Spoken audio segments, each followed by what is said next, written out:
नमस्कार साथियों, मैं दीपा दुबे आज फिर आपके समक्ष लाइव होने जा रही हूं। साथियों, जिस प्रकार आप लोगों ने भी आज समाचार पत्रों के माध्यम से ये पढ़ा होगा कि किस तरीके से नगर निगम की जो आर्थिक स्थिति है वो बिगड़ गई है और उनके पास खर्चा करने के लिए पैसे नहीं हैं। आज चंडीगढ़ भास्कर में जब ये खबर पड़ी तो मन में एक विचार उत्पन्न हुआ कि इस नाकामयाबी को आपके साथ शेयर जरूर करूं। इसी मुद्दे को लेके मैं आपके समक्ष आज लाइव हो रही हूं। मुझे ये नहीं पता कि किस लिए किस ढंग से ये कारगुजारी की गई जिसके कारण नगर निगम जो है वो कर्ज में डूबता चला गया। पहले भी नगर निगम चलती थी, इतने सालों से नगर निगम को सुचारू ढंग से चलाया जा रहा था, लेकिन अब ऐसा क्या हुआ जिसकी वजह से आज ये सुनने को मिला कि नगर निगम के पास खर्चा करने के लिए कोई पैसा नहीं है। मतलब अगले साल का जो एजेंडा है, जो बजट का एजेंडा है, वो बिल्कुल शून्य है। ना सड़कें बनेंगी, ना रखरखाव होगा, ना पार्क सही होंगे, ना ही जनता को कोई भी सुविधा उपलब्ध करवाई जाएगी। ऐसा क्यों? मुझे एक बात बताइए कि पानी का बिल बढ़कर आ रहा है, बिजली का बिल बढ़कर आ रहा है, काउ सेस लग गया है, प्रॉपर्टी टैक्स बढ़कर आ रहे हैं, कमर्शियल टैक्स बढ़ के आ रहा है। तो जब इतना कुछ बढ़ रहा है, पार्किंग के रेट्स, हर जगह पे पार्किंग की सुविधा उपलब्ध करवा दी गई है, पेड पार्किंग होगी, तो यह सब कुछ हमें मिल रहा है, तो नगर निगम का ये कहना मुझे गवारा नहीं हुआ कि हम लोग इतने घाटे में चल रहे हैं। उस चीज़ को लेके आज आपके साथ ये विषय को डिस्कस करना चाहते हैं। बात करते हैं कि जिस टाइम नगर निगमों का आज ये कहना कि केंद्र से उन्होंने ये कारण बताए, मैं आपको पढ़ के सुनाती हूँ कि ऐसी हालात के 3 कारण बने जो समाचार पत्र में दिया गया। पहला ये कि वित्त मंत्रालय से कुछ भी देने से मना कर दिया गया। वित्त मंत्रालय किसका है? बीजेपी सरकार का है। नगर निगम किसकी चल रही है? बीजेपी की चल रही है। नगर निगम में जो सांसद एक मुख्य मेंबर है वो हमारी बीजेपी की है। चंडीगढ़ का सांसद भी बीजेपी का, मेयर भी बीजेपी का और वित्त मंत्रालय भी बीजेपी का। और उसके बाद ये कह देना कि वित्त मंत्रालय की ने हमें पैसे देने से मना कर दिया, तो मुझे ये बताइए ये कहाँ तक डाइजेस्ट करें? हजम नहीं हो रही बात। इसमें नाकामयाबी किसकी है? जनता उसके लिए क्यों तरस रही है, क्यों त्राहित हो रही है, जब जनता की जेबों से पैसे हर महीने निकल रहे हैं। आप ये मानोगे कि मेरा जो बिजली का बिल है वो 18,000 रुपया आया है 2 महीने का, जबकि अब तो एसी भी नहीं चल रहे। पिछले कितने महीनों से एसी नहीं चल रहे। और सबसे बड़ी बात, जब एसी चलते थे तब नहीं आया बिल, अब तो कोविड के चलते हुए वैसे ही एसी का यूज करा कि मैडम कुछ अमाउंट जो है, कुछ टैक्सेस जो हैं वो लग गए हैं, इसकी वजह से आ गया। मुझे ये बताइए, जब मैं टैक्स दे रही हूं, आप टैक्स दे रहे हैं, आपकी जेब से पैसा जा रहा है, मेरी जेब से पैसा जा रहा है, तो हमारे ये नेतागण क्या कर रहे हैं? हमारी मेयर क्या कर रही है? हमारे जो बीजेपी के पार्षद हैं वहां पे, जिनकी जो सत्ता में बैठे हैं, वो क्या कर रहे हैं? बीजेपी की सांसद ने क्या किया? कमर्शियल टैक्स इतना अधिक कर दिया, प्रॉपर्टी टैक्स इतना अधिक कर दिया, और ये एडमिट कर रहे हैं इस समाचार पत्र में। मैं आप सबको बोलूंगी कि जिनके पास समाचार आज का दैनिक भास्कर आया है उसका चंडीगढ़ भास्कर का पहला पेज जरूर देखें, और उसके पश्चात जिनके पास नहीं आता है वो ई पेपर के थ्रू इस न्यूज को जरूर पढ़ें, क्योंकि उसमें वो एडमिट कर रहे हैं कि हमारे पास अगर 6 करोड़ का कोई की इनकी संभावना थी कि 6 करोड़ रुपया हमारा किसी चीज से आएगा। प्रॉपर्टी टैक्स से अगर 6 करोड़, उदाहरण के लिए बता रही हूँ, आएगा और हमें वहां से 8 करोड़ मिला, तो मुझे आप ये बताइए, जब आपके पास 2 करोड़ ज्यादा आ गया तब भी आप कह रहे हो हमारी जेब खाली है, लेकिन खर्चे तो आपके उतने ही हैं। ऐसा क्यों? अब दिवाली के दिनों में नगर निगम में कितने दिन तक बिजली की लाइटें, लड़ियां लगी रही? वो लगवाने के लिए आपके पास पैसे थे? अगर आप सच्चाई से जनता के साथ होते, नगर निगम का हर पार्षद जनता के साथ होता, मेयर जनता के साथ होती, सांसद जनता के साथ होती, तो आप भी नगर निगम में काली दिवाली मनाते। जिस प्रकार हम लोगों ने काली दिवाली मनाई किसानों को लेके, कोविड में मरे हुए लोगों को लेके, उनकी श्रद्धांजलि के लिए। लेकिन आप लोगों ने तो दिन में ही, रात में ही वहां पे इतनी अच्छी लाइट्स की हुई थी कि सूरज निकला हुआ लग रहा था, तो उसका पैसा कहाँ गया? अगर आपके पास पैसा नहीं है तो एक्सेस में जो काम हो रहा है, वो आपके कितने ऐसे रूम्स हैं नगर निगम के जो रेनोवेशन के अंडर चल रहे हैं, क्यों? पैसा वो कहां से आ रहा है? मेयर गाड़ी यूज कर रही है, डिप्टी मेयर कहता है मुझे ये चाहिए, सीनियर डिप्टी मेयर कहता है मुझे ये चाहिए, वो चीजों के ऊपर अंकुश क्यों नहीं लगाया जाता? लेकिन ये कह दिया गया कि कर्मचारियों की जो तनख्वाह है या जिन लोगों की पेंशन है वो इतने इतने करोड़ों में है, हमारे पास तो पैसा नहीं है, कर्ज में डूब चुके हैं, कर्ज लेना पड़ेगा। अगर नगर निगम नहीं चलाई जाती थी तो फिर नगर निगम में कुर्सियों पे बैठने का भी आपको कोई हक नहीं है।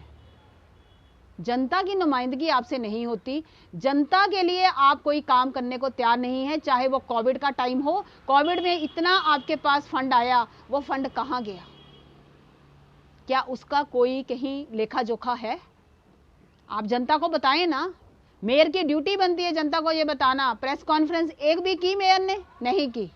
सांसद ने एक भी प्रेस कॉन्फ्रेंस करके कोई बात अपने मन की रखी? नहीं रखी।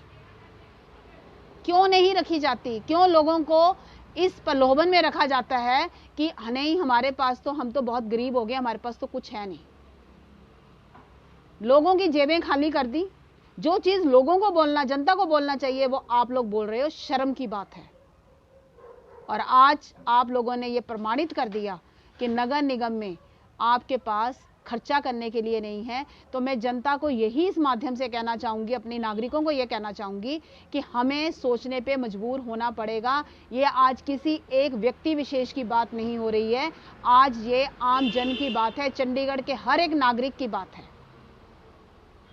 सोचना पड़ेगा, क्योंकि आने वाला समय जो है वो हमें आगे दिख रहा है कि नगर निगम जो है वो बिल्कुल खत्म होती जा रही है। जीरो कर दिया। जिस प्रकार देश हमारा अर्थव्यवस्था में जीरो पे पहुंच गया है, उसी प्रकार चंडीगढ़ की नगर निगम की अर्थव्यवस्था भी जीरो पे पहुंच गई है। ये मैं नहीं कह रही, आप नहीं कह रहे, ये नगर निगम के अधिकारी खुद कह रहे हैं। सांसद और मेयर जो है, वहां के जो काउंसलर्स हैं, वो ये खुद कह रहे हैं कि नगर निगम जो है आज आर्थिक स्थिति में बहुत नीचे गिर चुकी है। अपने खर्चों को कम करें। छोटा सा एग्जांपल दूंगी।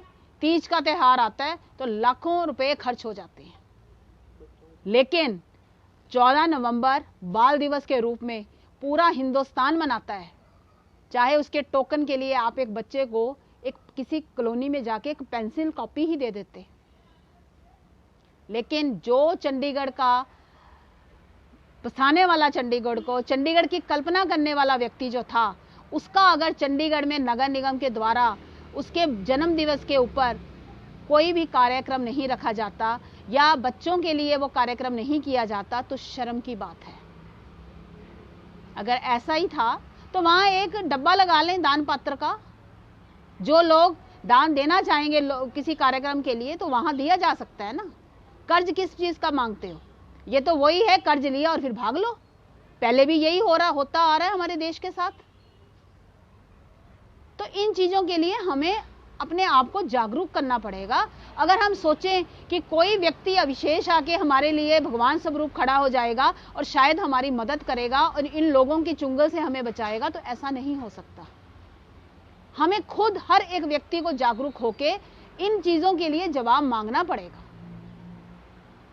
लेकिन हो सब इससे विफल रहा है। हमारी सांसद जो हैं वो तो अभी तक दिखने को तैयार नहीं है।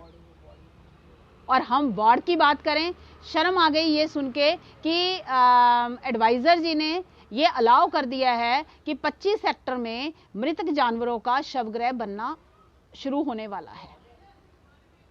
मैं ये बोलना चाहती हूं कि कहां है मेयर? क्या वो नाम मात्र मेयर बनी है? सिर्फ आए और चले गए, सिर्फ यहां तक हम सीमित हैं? क्या मेयर को अपना वार्ड नहीं दिख रहा?